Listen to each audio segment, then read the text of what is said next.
मनुष्य जन्म कितना जबरदस्त है, ये अपने आप में बेमिसाल है।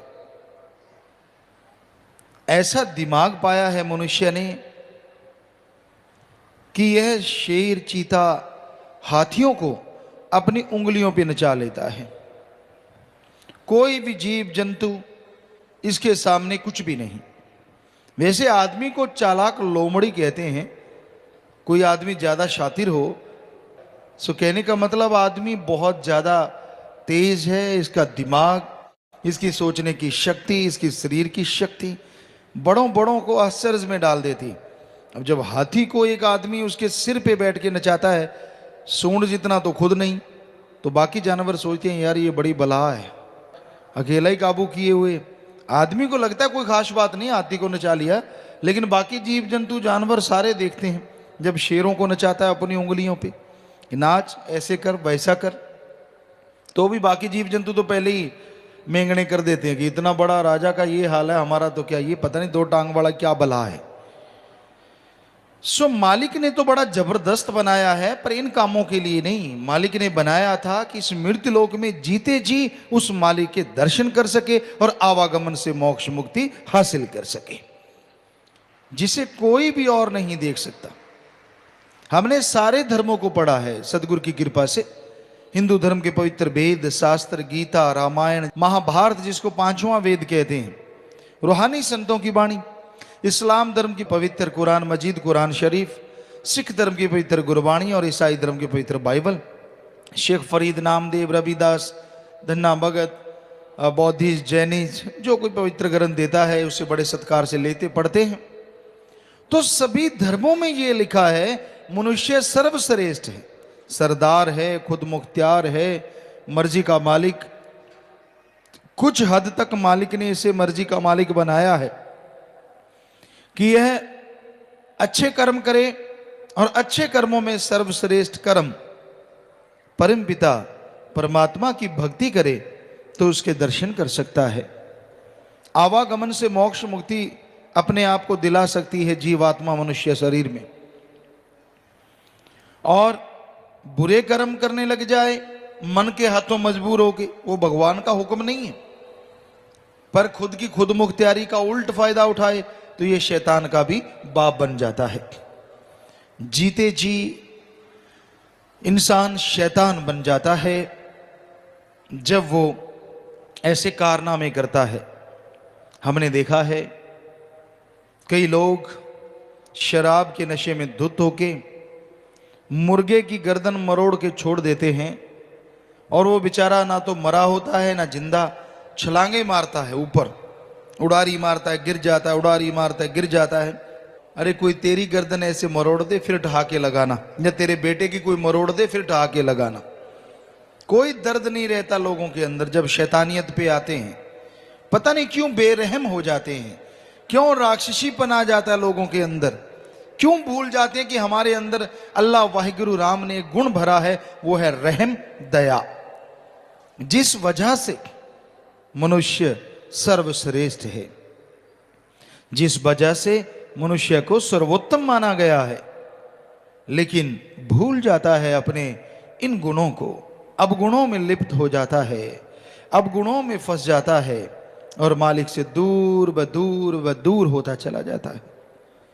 और अगर भक्ति करने लग जाए तो फिर क्या ध्रुव, क्या प्रहलाद, छोटी सी उम्र में भी बड़े बड़े राक्षसों को पल में धूल चटा देता है ये मनुष्य। जीते जी परम पिता परमात्मा के नूरी स्वरूप के दर्शन कण कण में, जर्रे जर्रे में करने लग सकता है ये मनुष्य, पर अपनी हिंकड़ी, अपने अहंकार, अपनी खुदी को त्याग दे। हर आदमी के अंदर खुदी है, अहंकार है, जिसे इंसान गलती से गैरत समझ लेता है। अणक, मेरे अंदर अणक है, मेरे अंदर गैरत, ये सही नहीं है। अणक गैरत अगर आप में है तो आप अपने आप से लड़के देखो, अपने अंदर की बुराइयां अपने पे हावी ना होने दो। जो आपके अंदर बुराइयां छाई हुई हैं, जिन बुराइयों की वजह से आप दुखी हैं, उन बुराइयों को छोड़ो। आदमी कहता है मुझे पता नहीं, बड़े शातिर हैं आज के इंसान। बड़ा दुख आता है आदमी की चालाकी पे कि वाह कितना शातिर बन गया रे तू, कल परसों नाक पहुंचना नहीं आता था और आज इतना शातिर। एक गाने में आया करता है, रब नाल ठगियां क्यों मारे बंदा है। उस वाहिगुरु अल्लाह राम को भी दत्ता बताता है, क्योंकि वो तो हर जगह है। लेकिन जैसे गेट का कूंठा लगा, कहता कोई भी नहीं, बस गलतियां शुरू, बुरे कर्म शुरू। अरे वो सब जानता है, पल पल की खबर रखता है। फिर तड़पते हो, परेशान होते हो, मुश्किल जब आती है, टेंशनें जब छा जाती हैं, फिर कहते हो सतगुरु दोषी है। क्या करे सतगुरु? सतगुरु का तो काम बताना है कि आप बुरे कर्म ना करो, ये काम ना करो, वो काम ना करो। मर्जी तो आपकी है ना, आप वो कर्म छोड़ते हो या नहीं छोड़ते। संतों का काम डांटना भी होता है, जुग है, समय है। कोई समय होता है संत बड़ा डांटते हैं, बड़ा समझाते हैं, बड़ा कुछ कहते हैं। उनमें जो लोग मान गए वो तो मेरिट में पहुंच जाते हैं, और जो बेशर्म ढीठ नहीं मानते वो दुखी होते रहते हैं। पर उन बेशर्म ढीठों से हाथ जोड़ के विनती है, आप हमेशा बेशर्म ढीठ ना तो थे, ना हैं और ना रहेंगे, अगर वचनों पे अमल कर लेंगे। जब भी अमल करना शुरू कर दो, बेशर्मी ढीठपना मन का गायब, और आत्मा आपकी खुशबू आपको देने लग जाएगी, और मालिक के प्यार मोहब्बत से आप फिर से माला माल हो जाएंगे।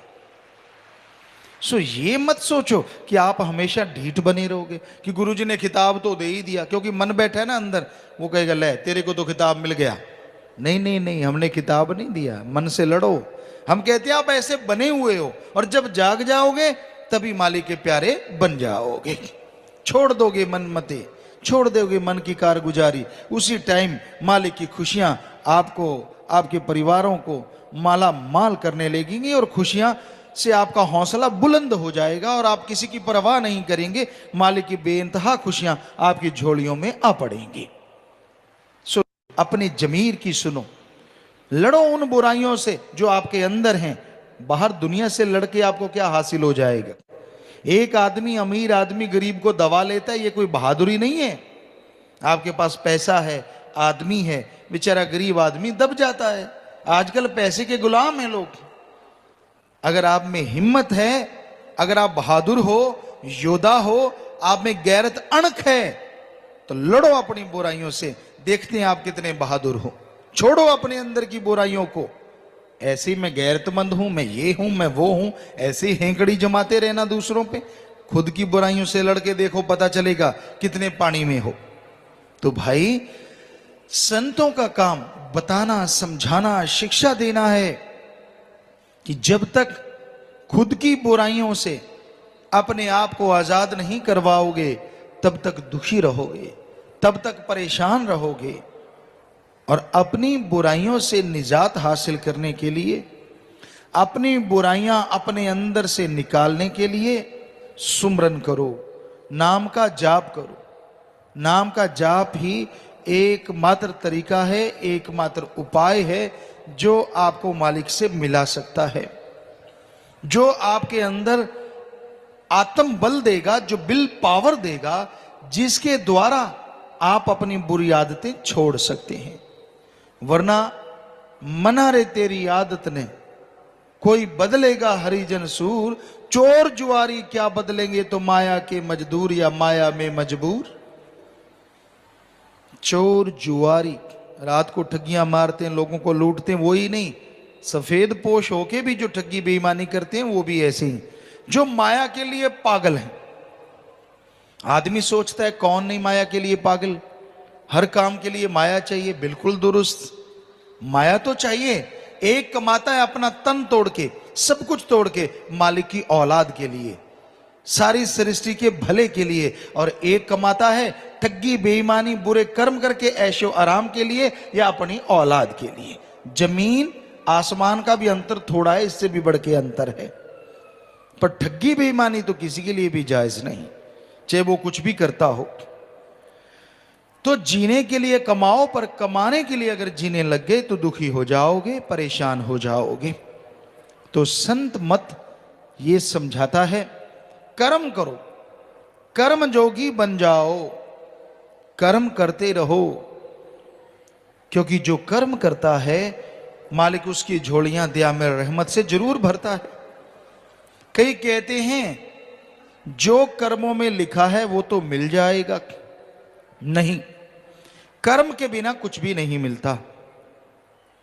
मिलेगा क्या? आप सोए हुए हैं, मालिक क्या देगा? 4 खुराटे और सो दे देगा। आप खा रहे हैं, आप मालिक से रहमत मांगते हैं, मालिक 2 कौर और हजम करवा देगा। अगर आप कर्म कर रहे हैं नेक भले और सुमन करके मालिक से दुआ करते हैं तो उसमें भी मालिक तरक्की दिलवा देगा, क्योंकि हिम्मत करे अगर इंसान तो सहायता करे भगवान, हिम्मते मर्दा मद दे खुदा। सो कर्म तो आपको करने होंगे। ये धरती कर्म भूमि है, हर कोई यहां कर्म करता है और ऊपर सारा लिखा जा रहा है, जिसे कहते हैं चित्रगुप्त। हिंदू धर्म में वो हकीकत है, मालिक के ही नुमाइंदे हैं, हर किसी का हिसाब रखते हैं। वैसे बड़ी बड़ी कंपनियों में कैलकुलेट करने में बहुत सारे कंप्यूटर लगाने पड़ते हैं, क्योंकि एक कंप्यूटर से काम नहीं चलता। और ऐसी पता नहीं दुनिया में कितनी कंपनियां हैं जिनके बहुत सारे कंप्यूटरों पे डाटा है, जिनका हिसाब किताब एक नहीं बहुत सारे कंप्यूटर रखते हैं। कितनी हैरानी है ना। अल्लाह वाहिगुरु राम ने चित्रगुप्त नाम का कोई ऐसा जीव फिट किया है, देव फिट किया है, जो सारे जीवों का सिर्फ हिसाब ही नहीं रखता बल्कि गुप्त रूप से चित्र भी बना लेता है। दूसरे शब्दों में आधुनिक युग के अनुसार लाइव वीडियो बन रही है आपके ऊपर। कहीं घूम रहे हो, जो जो कारनामे कर रहे हो, दिखते कुछ और हो, करते कुछ और हो, सारी वीडियो बन रही है A to Z। और लाइव वीडियो इसलिए है जब मरने के बाद जाओगे आप मुकर जाओगे, ना जी मैंने थोड़ी ना ऐसा किया है, वहीं धरती पे आपको दिखाया जाएगा कि ये ले ये तू खड़ा है, और वाकई दिखेगा तू खड़ा हुआ। वही टाइम में आपको लाके दिखा देंगे, ये देख तूने खूंटा लगाया और ये देख क्या कर रहा है। फिर क्या करेगा? बाकी रूहें देख रही होंगी, जो भक्ति करती हैं, जो इबादत करती हैं, उनको भी दिखाते हैं ताकि शर्म आए तेरे को, क्या करके आया है, क्या क्या गुल खिलाए हैं तूने। वाह, दिखने में कितना बगुला भक्त बनता है। क्या क्या लगता है चेहरे से जी, अभी अभी टपके हैं महाशय। ये तो बड़े भक्त हैं जी, ना लाग ना लपेट, इनके तो कोई धाग भाई नहीं है। बगुला खड़ा होता है ना, हमने देखा एक पांव पे खड़ा होता है, आंखें बंद, कोई आवाज नहीं, पंख फड़फड़ाता नहीं, ऐसे लगता है पत्थर की मूर्ति खड़ी हो। वो कोई भक्ति थोड़ा ही ना करता है, वो इसलिए शोर शराबा नहीं करता ताकि पानी वाले जीव को लगे ये तो कोई पत्थर ही है, वैसे ही है, और वो मछलियां वो जीव उसके पास आ जाएं।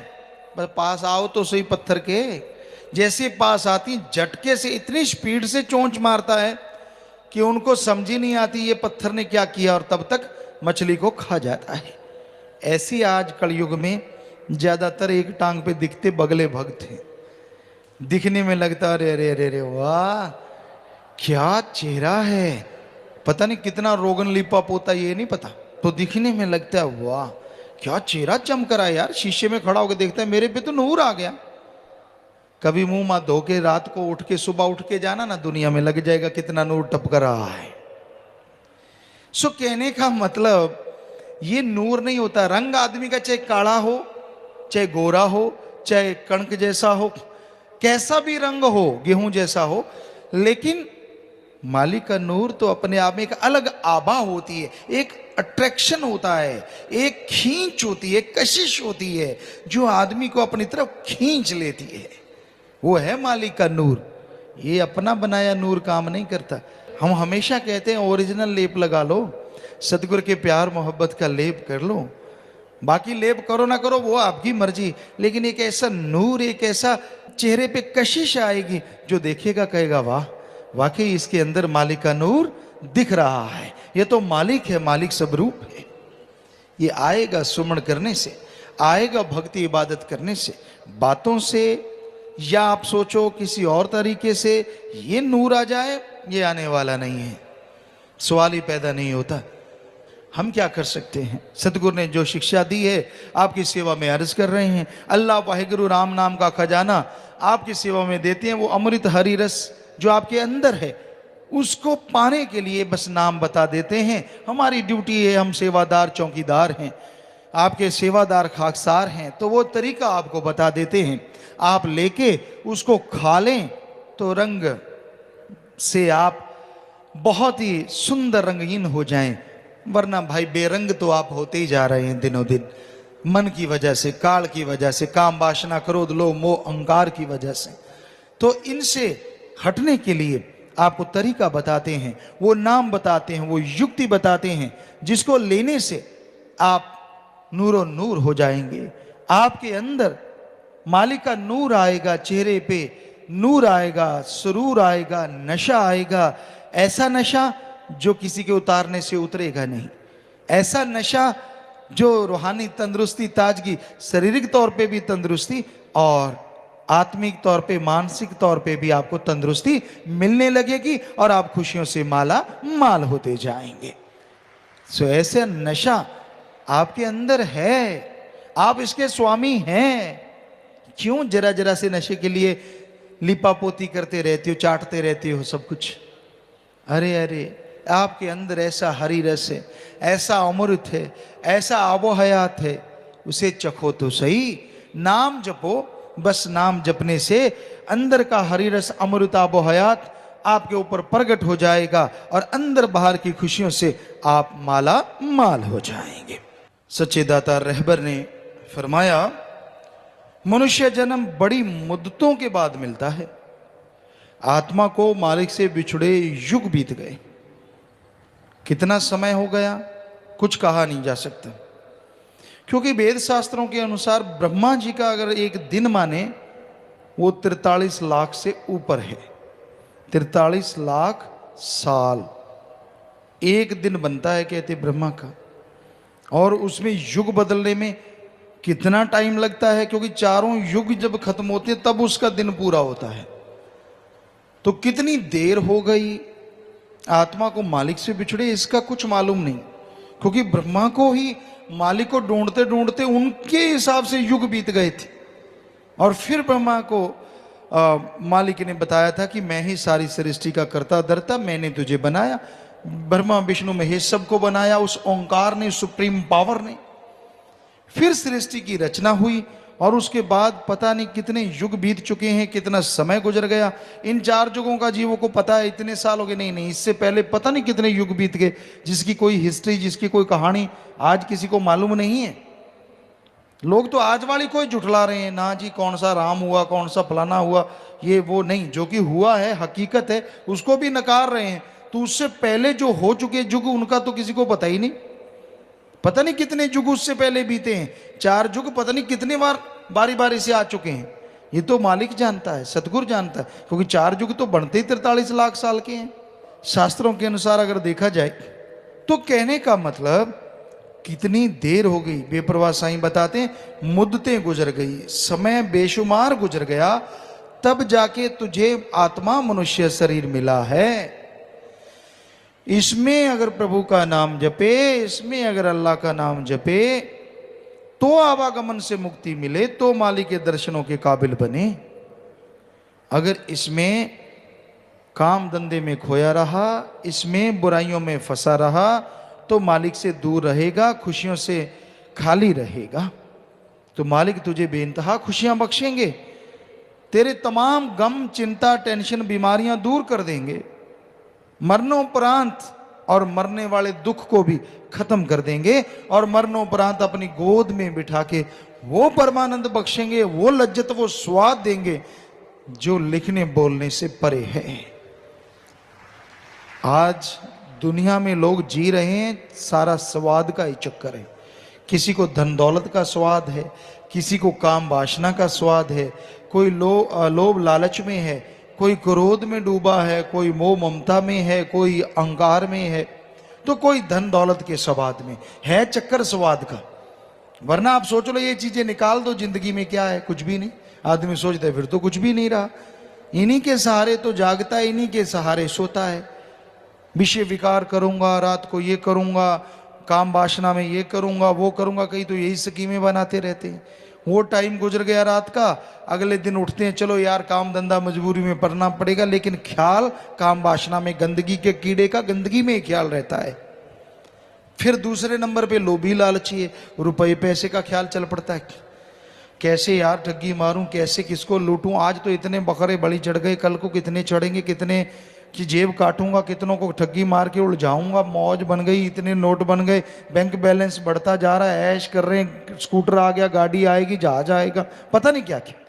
कुछ इसलिए जी रहे हैं, कुछ खाने पीने के लिए मर रहे हैं, उनका काम ही कोई नहीं है, खा लिया पी लिया पसर गए, खा लिया पी लिया पसर गए, तो उनका इसके अलावा कोई मतलब ही नहीं है, बस सारा दिन खा लिया बाहर जाए, खा लिया जाए।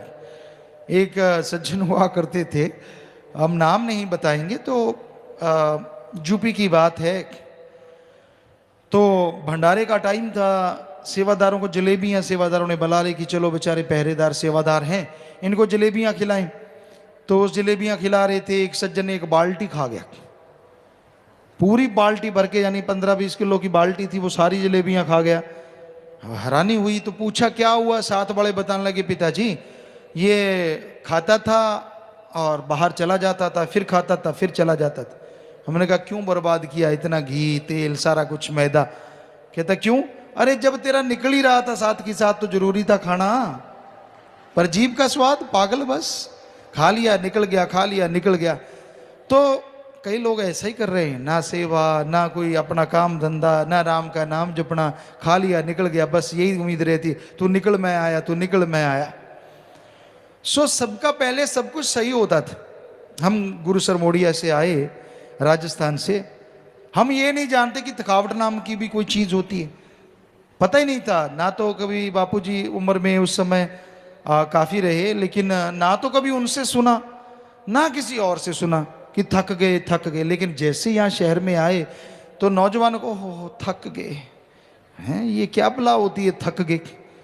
तो थोड़ी सी सेवा की, थोड़ा सा काम किया, ओह थक गए। सारी सारी रात ट्रैक्टर चलाते, सतगुरु की कृपा से हमें कोई ऐसी मान बढ़ाई नहीं जो हम अपनी बढ़ाई करें, हम तो खाकसार हैं भाई, लेकिन उसकी रहमत से ये होता था, सुबह 7 बजे जाते, पढ़ने लग जाते, दोपहर को मई जून के महीने भी छुट्टियां भी होती, तब बात अलग है, बिना छुट्टियों के सुबह 7 बजे स्कूल लगता, 12-1 बजे छुट्टी होती, वहीं किताबें रखते, खाना वगैरह दोपहर को 10-11 बजे छुट्टी होती उसमें ले लेते, वहीं किताबें रखते। हमारे साथी यहाँ कोई ना कोई होंगे शायद, तो खेलना शुरू कर देते।